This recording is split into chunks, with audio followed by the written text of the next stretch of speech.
12 most mysterious recent archaeological discoveries that made scientists cry. Hello, welcome back to Ancient History, where we uncover the pages of the past that time has long buried. You know, every archaeological excavation isn't just about digging through dirt and stone, it's a conversation with history itself. Each grain of sand, each fragment of pottery, and every set of ancient bones tells the story of humanity thousands of years ago.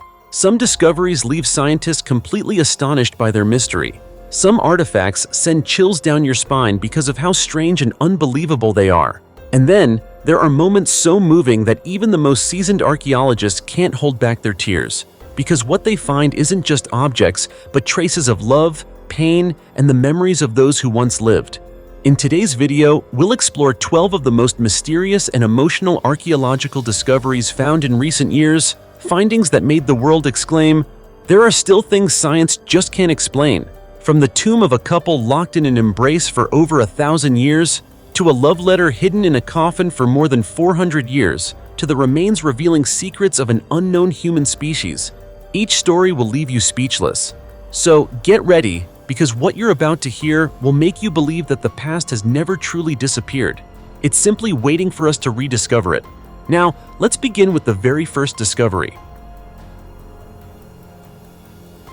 The salt mummies of Iran.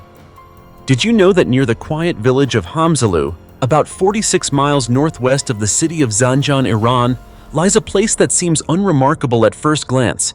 Nothing but vast fields of white salt?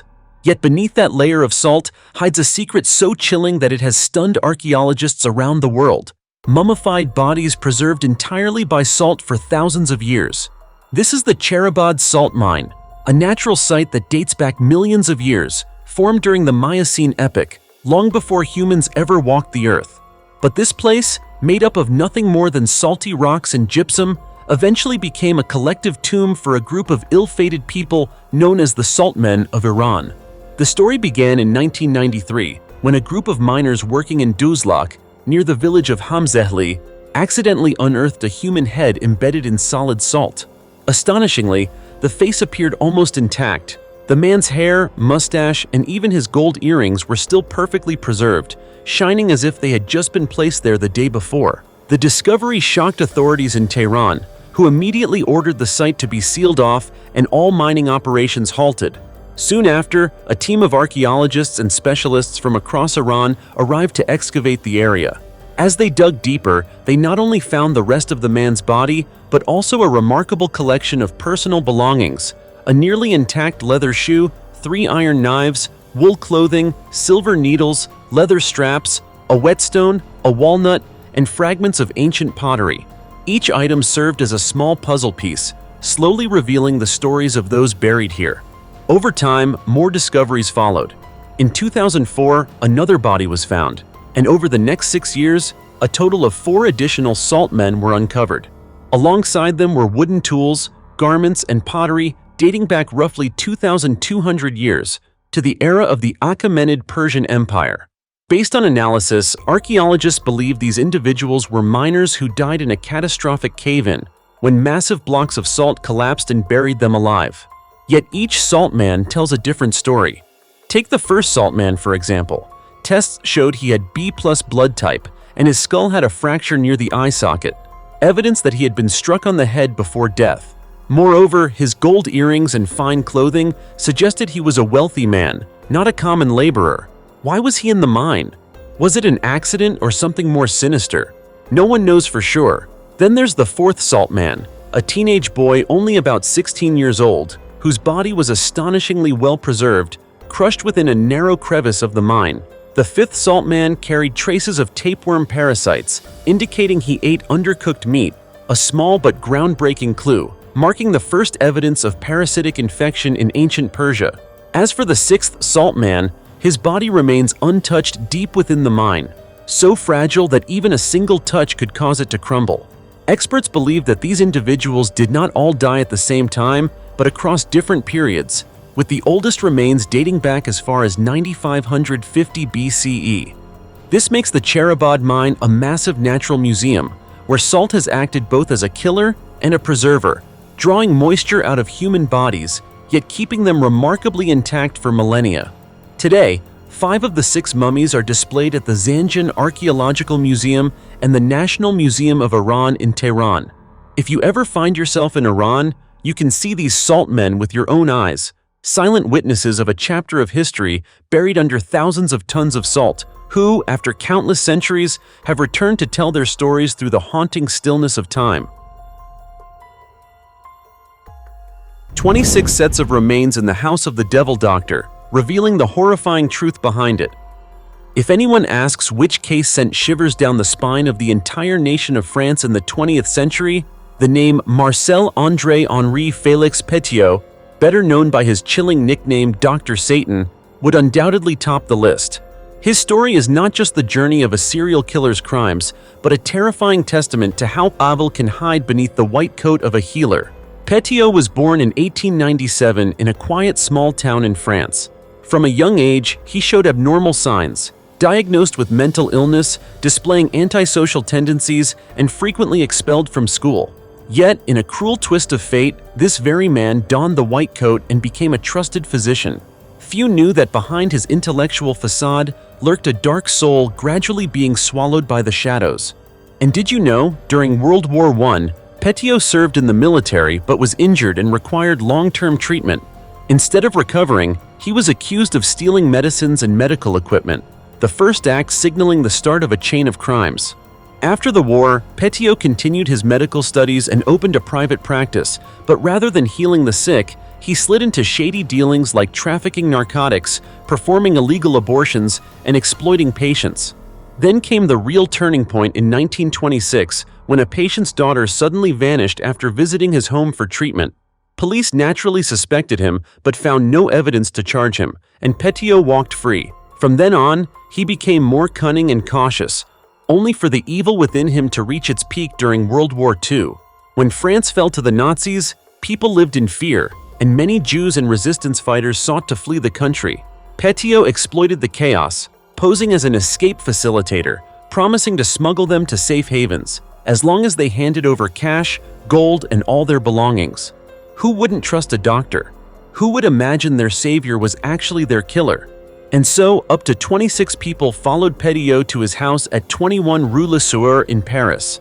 But once the door of that house closed, not a single one ever walked out alive.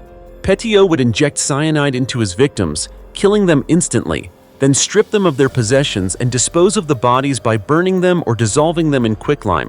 For years he lived openly in the heart of Paris, wealthy and respectable, while in the basement of his home lay 26 partially burned skeletons, gruesome evidence of the souls whose lives he had stolen. The truth only came to light when neighbors began complaining about the foul stench and thick black smoke rising from his property. Police quickly arrived, broke down the door, and were confronted with a scene so horrific it defied belief. Before their eyes were bags of human ashes, skulls, bones, and piles of victims' belongings, watches, rings, wallets, personal items, all of it damning evidence that led to Petiot's immediate arrest. Even more chilling, Petiot showed no remorse. After Paris was liberated, he went on the run. He even disguised himself and joined the hunt for Marcel Petiot, meaning he was hunting himself. But no matter how clever, this old fox couldn't escape justice forever. In 1946, he was captured, charged with murdering at least 27 people, though he admitted to 19. On May 25, 1946, Dr. Satan Marcel Petiot was officially executed by guillotine, closing one of the darkest chapters in French criminal history. His house, once home to 26 sets of remains, still sends chills down people's spines whenever it's mentioned. A doctor, a symbol of compassion, turned into a cold-blooded killer. It's infuriating, isn't it? That's why they say Petiot's story is not just a warning about greed and cruelty, but proof that sometimes the devil doesn't wear horns. He wears a doctor's cap, my friends. The most brutal man-eating tomb in China that claimed 80 grave robbers in its traps. When it comes to mysterious ancient tombs in China, most people immediately think of Qin Shi Huang's mausoleum, shrouded in chilling rumors of rivers of mercury, mechanical traps, and magnetic forces so powerful that even modern technology dares not touch it. But did you know that deep in Hubei province, China, there exists a tomb far more savage, not because of its grandeur, but because of the ruthless way it devours anyone who dares disturb it? The most horrifying part? At least 80 grave robbers met their gruesome ends inside that very crypt. The story began completely by accident. One day in 2004, residents in Xiangyang, Hubei province, were digging a foundation for a new house when their shovels struck a strange stone slab. Etched into it were ancient twisting characters, deeply carved and nearly illegible. Sensing something unusual, the locals immediately alerted local heritage authorities. Archaeologists were dispatched right away, and what they uncovered wasn't just an ordinary tombstone, it was the entrance to an ancient mausoleum dating back to the 5 Dynasties period, over 1,000 years ago.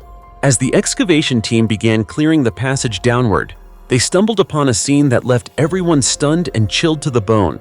Besides the remains identified as those of a powerful queen, the tomb contained 80 human skeletons scattered everywhere, frozen in various poses. Some appeared to be crawling, others still clutching digging tools, and one even lay slumped against the tomb door as if desperately trying to escape. At first, experts thought these were victims buried alive with the queen, a brutal sacrificial ritual. But upon closer examination, the skeletons dated to completely different eras, spanning multiple dynasties.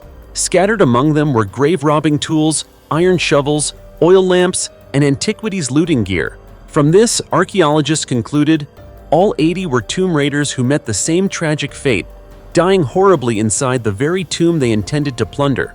But the biggest question remained: how could 80 people die without a single one escaping? The answer lay at the end of the tunnel leading to the queen's coffin chamber. There, experts discovered a pit about 23 feet deep, directly above which was packed a massive layer of fine sand, a classic, ingeniously cruel quicksand trap far beyond imagination. Its mechanism was merciless. When robbers tunneled in or crawled through, they unknowingly disrupted the structure holding the sand above. The sand then poured down like a waterfall, instantly sealing the exit. The unlucky intruders were gradually buried in darkness, suffocating from lack of oxygen, unable to move or escape. Many likely died in panic as their companions were buried alive alongside them. For centuries, this tomb functioned like a death trap. Anyone who approached lost their life. Looking at the skeletons still gripping their tools, archaeologists couldn't help but shudder. Some had died just a few hundred years ago, while others had been entombed since the Song, Ming, or even earlier dynasties. Generation after generation, the tomb silently collected more lives, like a bottomless pit swallowing human greed. Today, the Xiangyang Mausoleum is sealed and under strict protection. Though experts now partially understand the trap's mechanism, no one dares venture deeper. It's not just a priceless archaeological site, it's the most bloodthirsty tomb in ancient Chinese history, a stark reminder that some secrets buried in the earth are best left untouched. The 400-year-old love letter, found on a Korean mummy, a discovery that brought the world to tears. Have you ever imagined that inside a cold, silent tomb, beside a mummy that has lain still for centuries, there could exist a love letter so heartbreaking it could move the world to tears? In the city of Andong, South Korea, archaeologists made a discovery that left everyone speechless: a handwritten letter from a pregnant wife to her late husband, written more than 400 years ago. That husband was Ung Tai, a member of the ancient Goseong Yi clan, one of the most prestigious families in Korean history. When scientists excavated the tomb, they were astonished to find an incredibly well-preserved mummy inside the decayed wooden coffin. The man's skin, hair, and beard were still visible, a sign that he had once been tall, strong, and strikingly handsome compared to others of his time. Dr. Se-Kwon Yim, former director of the Andong National University Museum, recalled, "The moment I saw his face, with that thick mustache and strong features, I felt as though I were standing before a man of remarkable presence and charm." But what truly moved everyone wasn't the mummy itself, it was the letter placed upon his chest. It was written by his pregnant wife, filled with unbearable grief and despair. The letter wasn't long, yet every line pierced the heart of anyone who read it. It said, "I cannot live without you. I want to go with you. Please take me wherever you are. In this world, I will never forget the love I have for you. The sorrow of being without you feels endless. How can I go on living with our unborn child without you by my side?" Those trembling words seem to have been written in a moment of utter hopelessness. The woman, alone, pregnant, and mourning the man she loved most, poured her entire soul into that final letter. She placed it on her husband's chest, as if hoping he could somehow read it in the next world. Beside his head, she also left a pair of sandals woven from her own hair, a powerful symbol of eternal love in old Korean culture. According to Korean folklore, such sandals were a blessing, a wish for the loved one's health and peace, no matter where they might be. And when the letter was first read aloud, the excavation team fell silent. Not a single word was spoken. Between the layers of centuries-old dust, the love of that woman still shone, untouched, unforgotten, unburied by time. The letter stands not only as evidence of a tragic romance between two young souls, but also as a deeply human story of devotion, faith, and pain, emotions that transcend every era. Today, Eung Tae's mummy, along with 12 others found in the same burial site, is being carefully studied by Korean scientists. The identity of his wife remains a mystery, yet this 400-year-old love letter has transcended the limits of time, moving hearts around the world and honoring an undying love between two people separated by centuries. Among all the relics ever discovered, few are as beautiful and as heartbreaking as this one. A mummy and a letter. A man who died and a woman who could not forget. 400 years have passed, the world has changed, but her longing still lives on, a timeless reminder that true love never dies. It merely becomes the wind and stays, forever beside the one it loves. 7,100-year-old skeleton reveals a mysterious ghost human never before known. If you think human history has already been fully written, this discovery will make you think again. Deep beneath the soil of Yunnan Province, China, a region of mist-covered mountains and ancient hidden sites, archaeologists have uncovered evidence of a ghost human, a mysterious lineage of people never before recorded in human history. And it all began with a 7,100-year-old skeleton, that of a woman known as Xingyi_en. The story takes place at the Xingyi Archaeological Site, one of China's most important historical excavation sites.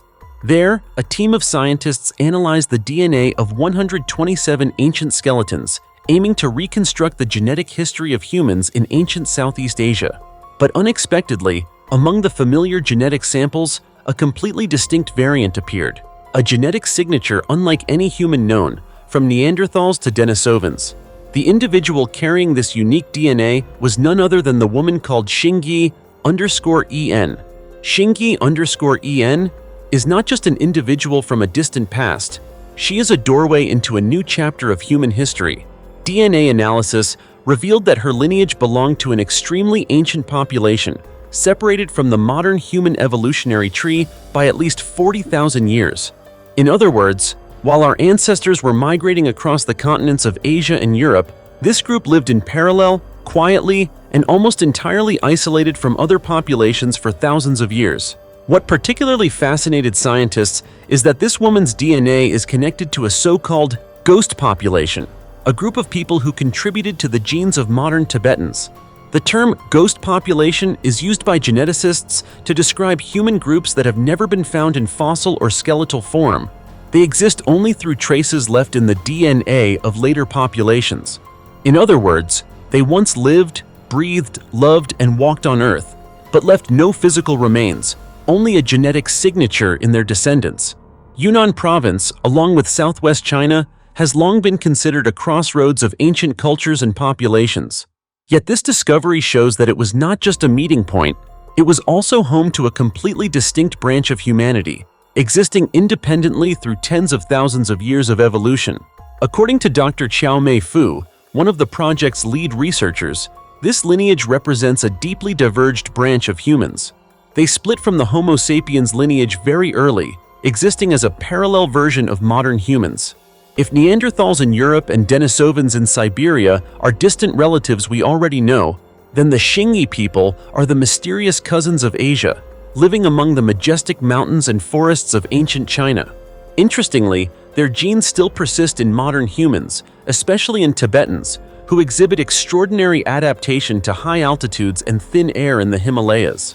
It is possible that this ghost human population passed on valuable genetic traits, enabling survival in environments where ordinary humans could not thrive. Therefore, the discovery in Yunnan is not just an archaeological story. It is a journey tracing the origins of humanity, opening an entirely new chapter in evolutionary history. It makes us wonder, how many other ghost populations are still buried deep beneath the earth, and how many lost human cousins remain undiscovered? The fully preserved mummy of a man on a yacht. On February 26, 2016, the waters of Mindanao, Philippines were calm, the sky clear, and the sun casting a warm golden light. What seemed like a perfect morning for a fishing trip for 23-year-old Christopher Rivas would instead mark the beginning of one of the most chilling discoveries in modern maritime history. While his boat drifted with his friends about 37 miles from shore, they suddenly came across a small yacht, painted white, decayed, and adrift in the open sea. Its name, faintly engraved on the hull, was Sayo, a name both strange and haunting. At first glance, everyone assumed it was just a ghost ship, abandoned, with its mast collapsed and part of the hull already submerged. But when Rivas and his team bravely stepped aboard, they were met with a horrifying sight. On the captain's chair sat a man, motionless, his body desiccated, skin tightly clinging to bones like a wax figure. He was nearly naked, sitting upright, with eyes that seemed still to gaze across the vast ocean. They immediately reported the discovery to the authorities. Through investigation and documents found in the yacht's cabin, police identified the mummified man as German sailor Manfred Fritz Bajorat. Autopsy revealed that the 59-year-old had died of a heart attack, and remarkably, his body had remained fully preserved despite floating at sea for at least a week. Forensic experts provided an explanation. The harsh maritime environment, hot air, high salinity, and strong winds had naturally mummified his body. According to Professor Peter Venezis, these conditions caused rapid dehydration, leaving the body dried and virtually unchanged in just a few weeks. Thus, in the vast ocean, Manfred Fritz Bajorat became a natural mummy, a solitary sailor eternally bound to his yacht. Yet the question that puzzled the world remained. How did a German man end up drifting alone in Philippine waters? The answer was found in the cabin, among photos and documents. There were pictures with his wife and daughter, letters, and notes full of longing. Police discovered that his wife had passed away from cancer in 2010, a devastating loss that changed his life completely. His daughter, Nina, who was then the captain of a cargo ship, recounted that 2 years after her mother's death, her father decided to abandon land entirely, choosing to live adrift at sea, alone, with no destination. He no longer wanted the cold of Germany, but sought the warm tropical waters, drifting among sun and wind, finding a peace that the land could not offer. For him, the ocean was both refuge and final home.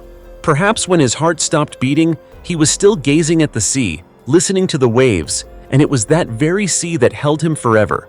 The story of the mummy man on the yacht soon spread worldwide, sending chills but also evoking sympathy. A man who spent his life connected to the ocean ultimately died at sea, aboard the yacht he loved most. In the endless expanse of water, his body dried in a seated position, as if still steering toward the final journey of his life.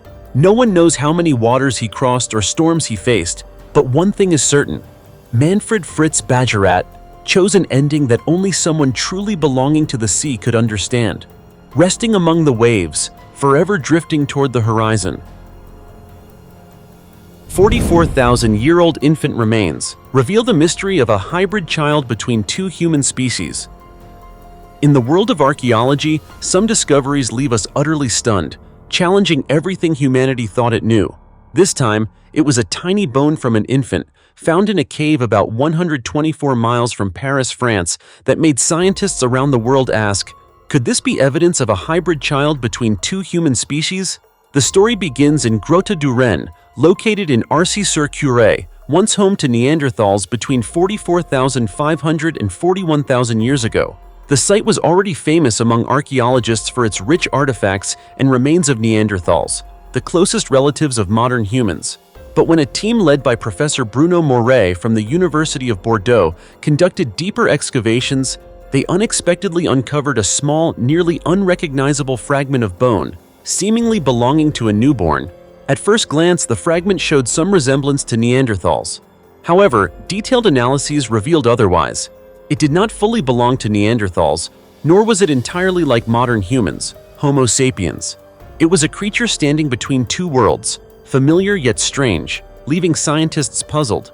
Ancient DNA analysis showed that the infant mostly carried traits of Homo sapiens, but still retained genetic traces from an older human species.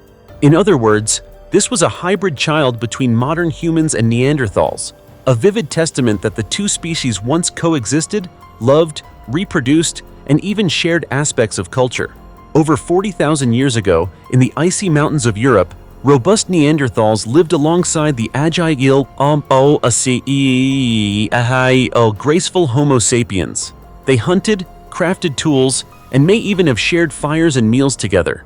Romantic and familial interactions between the two species likely occurred. The infant discovered in Grotta du Ren stands as proof of this interaction, a symbol of the blending of two distinct human branches. Scientists now suggest that Neanderthals were not entirely extinct, as previously believed. A part of them lives on in every modern human. Genetic studies show that present-day Europeans carry about 2% Neanderthal DNA, while Asians also bear traces of Denisovans, another ancient human branch. In other words, each of us carries the blood of the ancients, indelible marks of our shared past. The discovery at Grotta du Ren has ignited heated debates among scientists and forced us to revisit one of humanity's biggest questions. Why did Neanderthals, a strong, adaptable species, disappear while Homo sapiens thrived to become Earth's dominant species? Was it because they were weaker, or because they merged with us, blending away through complex interbreeding? The infant in that cave, represented by just a tiny fragment of bone, opens an entirely new chapter in the story of evolution. It is a reminder that human history is not solely the story of Homo sapiens, but a vast mosaic, where every strand of DNA and fossil fragment contributes to a tale of tens of thousands of years of survival, interaction, and intermixing. And perhaps in other deep, unexplored caves, more evidence awaits, other hybrid children, missing links in our evolutionary journey. Quite possibly, it is this hybrid blood that shaped modern humans, intelligent, adaptable, and forever driven to uncover the origins of our own existence. The 354-layer garments of the female owner of an ancient Chinese tomb. In the world of archaeology, excavating human remains is hardly anything new. It's often considered routine work. Yet a tomb discovered in Fujian Province, China, left the entire archaeological team exclaiming, "We're exhausted," not because they were scared or haunted, but because they had just gone through one of the most elaborate and unusual mummification cases ever recorded in the country. The story began one October afternoon in 1974, when a high school teacher, sweating profusely, rushed to the provincial museum to report that the school had just unearthed an ancient tomb right under the playground during renovations. The news immediately mobilized the archaeologists. At first, they were disappointed to find that part of the tomb had been looted. Only a bronze mirror and a small white porcelain lamp remained. However, when they moved to the tomb chamber on the right, which remained completely intact and untouched, everything suddenly changed.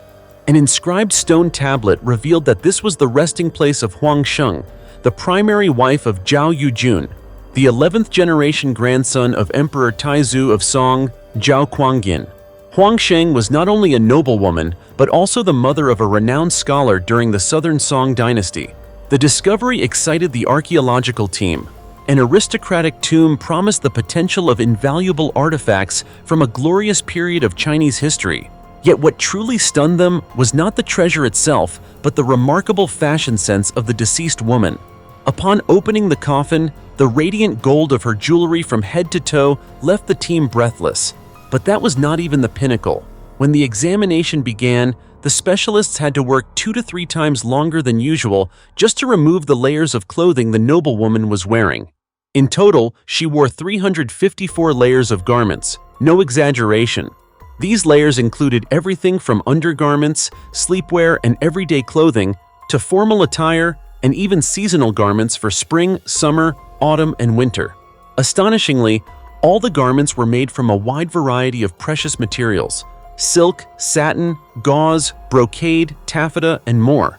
The styles were equally diverse: sleeveless tops, bodices, skirts, pants, and even specialized items like waistliners, considered ancestors of modern sanitary pads. What was expected to take half a day ended up taking twice as long due to the meticulous process of undressing the layers.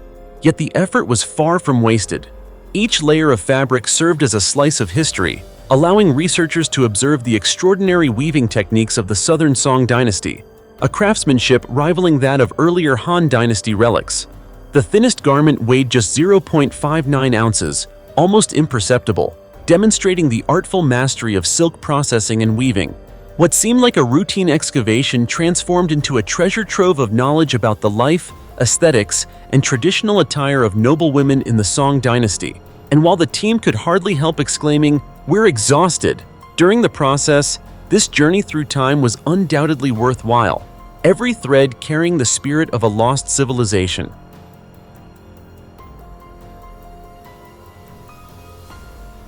The 1,000-year-old ancient forest beneath a river. Have you ever imagined that a primeval forest, once lush with foliage and teeming with life, could disappear for more than a millennium, only to unexpectedly re-emerge from beneath a frozen, eternal layer of ice? It may sound like the plot of a science fiction story, but this is actually happening in Alaska. Specifically, in the southern region of the Mendenhall Glacier, a glacial river covering more than 37 square miles and stretching across the frozen wilderness, the first signs of an ancient forest have slowly begun to surface. And it's not just a few scattered pieces of wood. These are upright tree stumps, many still preserving their bark and root systems, a vivid testament that this was once a majestic forest before time and ice swallowed it whole. So what happened more than 1,000 years ago? Scientists from Southeast Alaska University believe that the glacier's slow but powerful expansion carried millions of tons of rocks and gravel, forming a sediment layer between 4 and 5 feet thick. This layer didn't just bury the forest, it acted like a natural armor, preserving the tree trunks in near-perfect condition. Then the ice advanced, completely covering the forest in a massive block of frozen history, locking this ecosystem in time until today. Over the past 50 years, scattered stumps and logs have occasionally emerged from the ice. However, in recent years, the glacier's accelerated melting has revealed large numbers of ancient trees with increasing density. Even more astonishing, many of them remain standing upright, just as they did when alive, creating a scene both awe-inspiring and eerie, as if one were witnessing time running backward. Professor Kathy Connor, a geographer leading the research team, explained that discovering upright trees is extremely valuable. It not only allows for precise dating, but also opens the door to understanding the ancient ecosystem of the area. Her team plans to return to Mendenhall to excavate additional sediment layers, collect conifer samples, and determine the forest's age using radiocarbon dating. Initial findings suggest this may be an ancient spruce forest, but additional samples are still being collected to confirm this. Early data on trunk diameters and morphology are also revealing a richer biodiversity than previously imagined. And this raises a profound question. How many ancient forests like this might be buried beneath glaciers around the world, just waiting to be uncovered? We are living in a moment when melting ice is gradually revealing long-hidden mysteries. More than a spectacular sight, this ancient forest is a treasure trove of data, offering humanity valuable insights into past climate, ecology, and Earth's history stretching back thousands of years. So, what do you think about this discovery? I'd love to hear your thoughts so we can discuss it further. The 5-year-old bride mummy in China. In China's thousands of years of history, the most common funerary practice was burial. The ancient people often placed various personal items in the tomb so that the deceased could enjoy them in the afterlife. For those of higher social status, the burial items could clearly reflect their rank and position in society. In 2003, during renovations at the residence of the famous calligrapher Wang Xiji in Shandong Province, a construction team discovered an ancient tomb. Inside the tomb were 2 very small coffins belonging to 2 children, one only 1 year old and the other 2 years old. In another section of the tomb, archaeologists also found the remains of a 5-year-old bride. The extremely young age of these 3 children shocked experts and raised serious questions. Why were they buried in an ancient tomb at such a young age? And why was a 5-year-old girl considered a bride? After consulting historical records, experts eventually uncovered the tragic story behind the tomb, revealing a sorrowful chapter of history. The tomb belonged to Emperor Sima Yu, the founding emperor of the Eastern Jin dynasty. It had been built for his beloved son, Sima Huan, and his grandson, Sima Onguo. According to the Book of Jin, one of the 24 official Chinese historical texts compiled in 648 by Fang Xuanling and Li Yanshu under Emperor Taizong of the Tang dynasty. Although Sima Yu dearly loved his son Sima Huan, the boy suffered from chronic illness from birth. Hoping to strengthen his son, Sima Yu decided to grant him the title of prince. Tragically, on the very day of the ceremony, Sima Huan's illness worsened, and he died.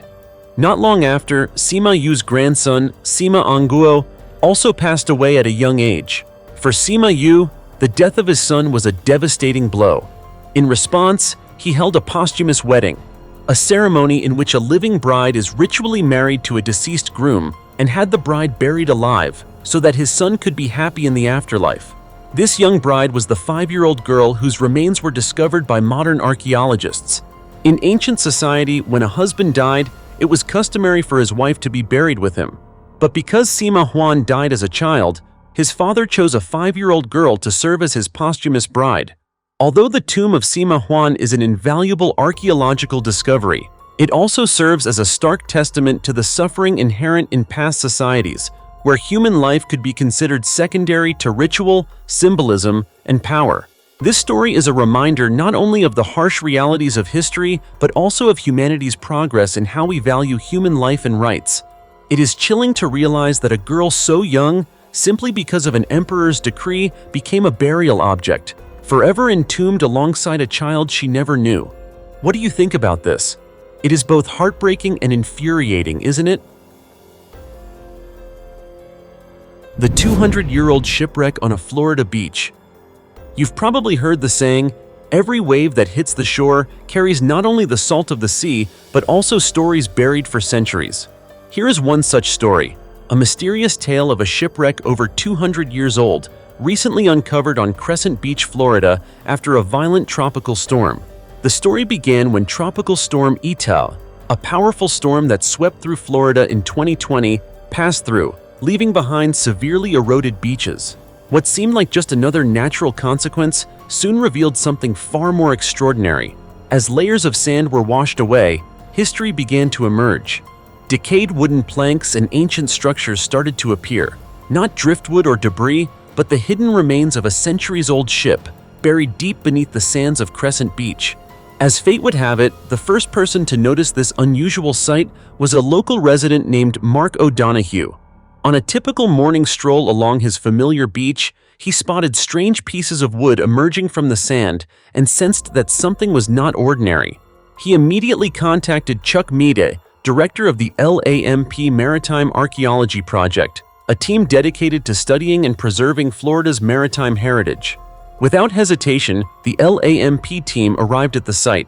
With excitement and extensive experience in maritime archaeology, they began carefully excavating, recording, and analyzing every wooden plank and rusted iron nail. According to Maida and his colleagues' initial assessment, these structures likely belonged to an American merchant ship from the early 19th century, a period when coastal trade in the United States was thriving. Did you know? Over 70% of historically documented shipwrecks in Florida involved coastal trading vessels, smaller ships that were the lifeblood of commerce, transporting goods from port to port along the Atlantic coastline. Among these, one vessel caught the LAMP team's special attention, the Caroline Eddy. According to CNN records, in late August 1880, the Caroline Eddy departed Fernandina Port, carrying primarily lumber on a voyage to New York. But fate was cruel.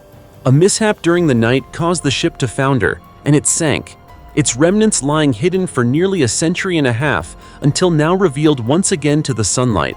Meade explained, "Everything they found, from wooden planks and beams to structural iron fittings, matches remarkably well with American merchant ships from the early 1800s that we've studied before.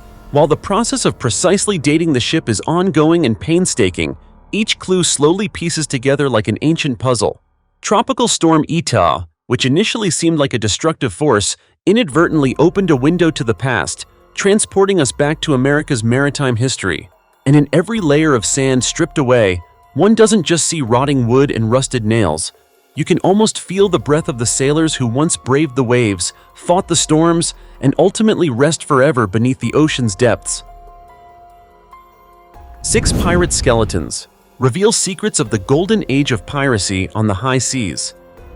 When you think of pirate treasure, images of chests overflowing with gold, diamonds, and maps buried under the sand probably come to mind. But the real treasure is sometimes found where you least expect it. Inside the Whydah, the legendary pirate ship that sank over 300 years ago. Recently, scientists uncovered 6 human skeletons inside the ship, believed to belong to the ancient pirates who once terrorized the Atlantic Ocean. The story begins at the Whydah Pirate Museum in Massachusetts, which houses thousands of artifacts recovered from this legendary vessel. A research team led by explorer Barry Clifford announced a groundbreaking discovery: the preserved remains of actual pirates, almost intact inside the Whydah, a ship that epitomized the golden age of piracy from 1650 to 1730. Originally, the Whydah was not a warship, but a slave-trading vessel, built to transport goods and people from Africa to the Americas. Its fate changed when it was captured by Samuel Bellamy, nicknamed Black Sam, one of the most infamous pirates of the 18th century. Bellamy and his crew transformed the Whydah into a predatory vessel, attacking countless merchant ships along the Atlantic and striking fear into European traders. In 1717, however, while sailing off the coast of Cape Cod, the Whydah encountered a violent storm. Overloaded with treasure, the ship could not withstand the winds and waves. In an instant, all 146 crew members and the entire cargo sank into the cold sea. Only 2 men survived, while the rest were buried forever under sand and salt water. Over 2 centuries later, in 1984, Barry Clifford, a passionate underwater archaeologist, discovered the wreck, marking one of the most significant maritime finds in history. After years of research, his team recently uncovered 6 new skeletons, believed to be the pirates who sailed aboard the Whydah. Remarkably, thanks to modern DNA analysis, scientists hope to identify each skeleton and possibly determine if Samuel Bellamy himself is among them. Previous attempts to compare DNA with a known descendant of Bellamy yielded no matches, but these new samples have renewed hope. Perhaps after 300 years, the mystery of Captain Black Sam will finally be solved. Experts note that the exceptional preservation of the skeletons is due to the ship's unique conditions. Saltwater, sand, and materials within the ship's hold created a natural embalming environment, preventing the remains from fully decomposing over 3 centuries underwater. The Whydah Museum currently displays many artifacts recovered from the ship, including pirate guns, Spanish coins, fabric fragments, weapons, and personal items from the crew. Each object tells the story of a chaotic era, where outcasts ruled the seas with guns, blood, and dreams of freedom. So, if you ever visit Massachusetts, don't miss the Whydah Pirate Museum, home to living evidence of a glorious yet brutal era of the oceans. Standing before these 300-year-old skeletons, you may feel a direct connection to the past, experiencing a world long gone but not forgotten. And so, after reviewing these 12 mysterious and moving archaeological discoveries, we can see that history is written not only in words, but also in bones, tears, and time. Every artifact unearthed is a message from the past, reminding us that people, in every era, knew love, experienced loss, and longed to exist. If these discoveries have touched your heart, share your thoughts and continue exploring with ancient history as we uncover more secrets of humanity. Don't forget to subscribe to the channel and turn on notifications. For now, goodbye and see you next time.